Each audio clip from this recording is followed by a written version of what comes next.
Avis vascular centre మన దేశంలోనే the best varicose vein hospital.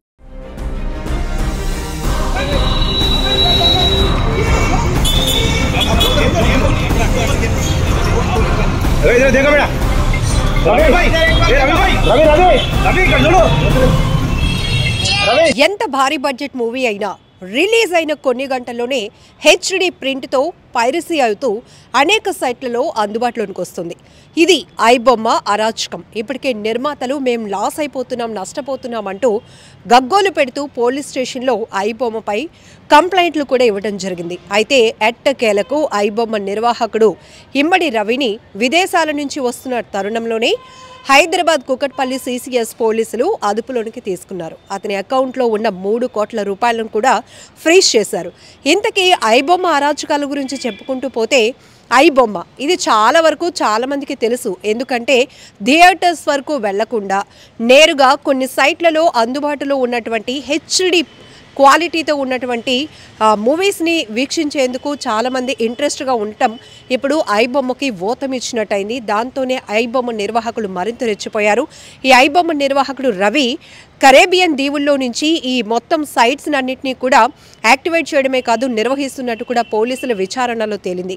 అయితే వరుస పెట్టి నిర్మాతలందరూ కూడా కంప్లైంట్లు ఇవ్వడంతో ఐబొమ్మపై ఫోకస్ పెట్టారు హైదరాబాద్ పోలీసులు. గత 6 నెలలుగా ఈ నిర్వాహకుడి గురించి సెర్చ్ కొనసాగుతూనే ఉంది. ఎట్టకేలకు ఫ్రాన్స్ నుంచి తిరిగి వస్తున్నటువంటి ఐబొమ్మ రవిని కూకట్పల్లి సిసిఎస్ పోలీసులు అదుపులోనికి తీసుకున్నారు. ఇమీడియట్గా ఆయన అకౌంట్స్లో ఉన్నటువంటి ట్రాన్సాక్షన్స్ అమౌంట్ని చూస్తే 3 కోట్ల రూపాయలను ఫ్రీజ్ చేయడం కూడా జరిగింది.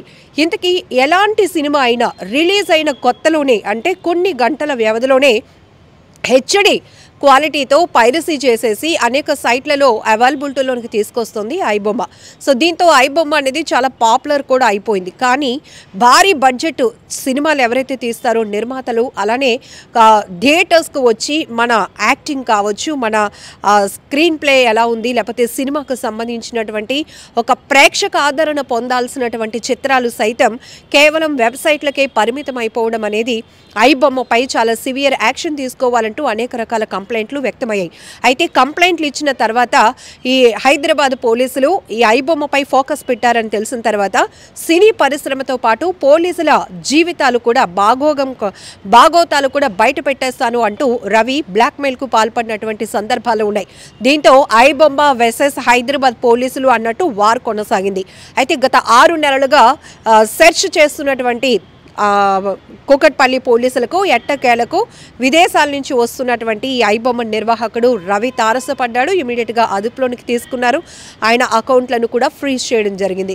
సో ఇది ఐబొమ్మకు సంబంధించి. ఇక్కడ ఒకటి చెప్పాలి అంటే ప్రతి సినిమా అనేది పబ్లిక్కి కనెక్ట్ అవ్వాలనే ఉద్దేశంతోనే రిలీజ్ అవుతోంది. కథ కావచ్చు, ఆ క్యారెక్టర్స్ కావచ్చు, లేకపోతే అందులో ఉన్న సన్నివేశాలు. ఎందుకంటే సినిమా జీవితానికి నిజ జీవితానికి ఒక ఎమోషన్ అనేది ఎన్నో ఇయర్స్ నుంచి కూడా కంటిన్యూ అవుతోంది. ఈ మధ్య తరహాలో అంతే అమౌంట్ పెట్టి థియేటర్కు వెళ్ళలేని వాళ్ళు ఎప్పటికైనా మనకి సైట్లలోనికి అందుబాటులోనికి వస్తుందా అని చూసేవాళ్ళు కూడా ఉన్నారు.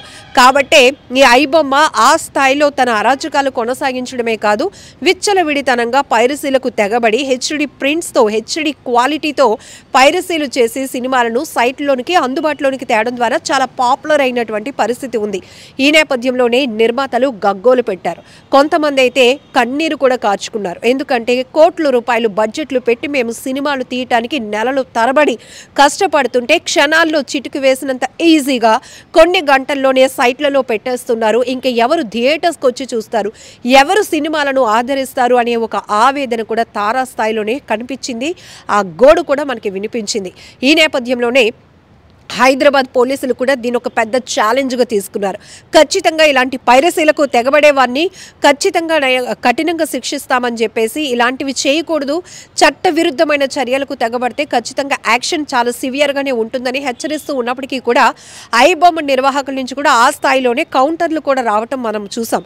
సో ఆఖరికి ఈ వార్ ఎలా కొనసాగిందంటే ఐబొమ్మ వెసెస్ హైదరాబాద్ పోలీస్ అన్నట్టుగా కొనసాగింది. ఆఖరికి 6 నెలలుగా సెర్చ్ చేస్తున్నటువంటి పోలీసులకు హైదరాబాద్కు ఎట్టకేలకు ఐబొమ్మ రవి చిక్కారు. దాంతో అతని అకౌంట్లో ఉన్నటువంటి 3 కోట్ల రూపాయలను కూడా ప్రస్తుతానికి పోలీసులు ఫ్రీజ్ చేశారు. సో ఇంకా ఆయన నుంచి ట్రాన్సాక్షన్స్ ఎవరికి వెళ్ళాయి, ఇతను కూడా తన మీద వరుస పెట్టి కంప్లైంట్లు వస్తున్నాయి, పోలీసులు కూడా తన మీద యాక్షన్ తీసుకోవడానికి సిద్ధంగా ఉన్నారని తెలిసిన తర్వాత కూడా ఆయన పూర్తిగా ఎవరికి కనిపించకుండా కరేబియన్ దీవుల్లోకి వెళ్ళి అక్కడి నుంచి మొత్తం ఐబొమ్మకు సంబంధించినటువంటి ఈ వెబ్సైట్లలో ఈ పైరసీ వీడియోస్ సినిమాలు ఏవైతే ఉన్నాయో అప్లోడ్ సిస్టమ్ కానీ ఇవన్నీ కూడా ఆయన ఒక టీం వర్క్ చేస్తున్న యాక్టివిటీస్ అంతా కూడా ఆ కరేబియన్ దీవుల్లో నుంచి చేస్తున్నట్టుగా కూడా పోలీసులు గుర్తించారు. ఎప్పటికైనా విదేశాల నుంచి రాకపోతాడా, మనకి చెక్కకపోతాడా అని వెయిట్ చేసినటువంటి పోలీసులకు ఎట్టకేలకు ఫ్రాన్స్ నుంచి వచ్చినటువంటి ఐబొమ్మ రవి హైదరాబాద్ కూకట్పల్లి సిసిఎస్ పోలీసులకు చెక్కడం జరిగింది. సో ఈ ఘటనపై మీరేమంటారో కూడా కామెంట్ బాక్స్లో మెన్షన్ చేయండి. ఎందుకంటే ఇక్కడ ఐబొమ్మ రవిని అరెస్ట్ చేయడంతో పాటు సినిమాలకి అంటే కుటుంబ సభ్యులతో కలిసి సినిమాలకు ఆ స్థాయిలో ఖర్చు పెట్టి వెళ్ళలేకనే ఇలాంటి సైట్లలో అందుబాటులోనికి వచ్చిన పైరసీలను ఎంకరేజ్ చేసిన జనం కూడా ఉన్నారు అనే మరొక డిస్కషన్ కూడా కొనసాగుతుంది. సో జెన్యూన్గా ఈ ఐబొమ్మ రవి అరెస్టుపై కావచ్చు లేకపోతే పైరసీలకు సంబంధించి మీ అభిప్రాయం ఏముందో కూడా కామెంట్ బాక్స్లో మెన్షన్ చేయండి.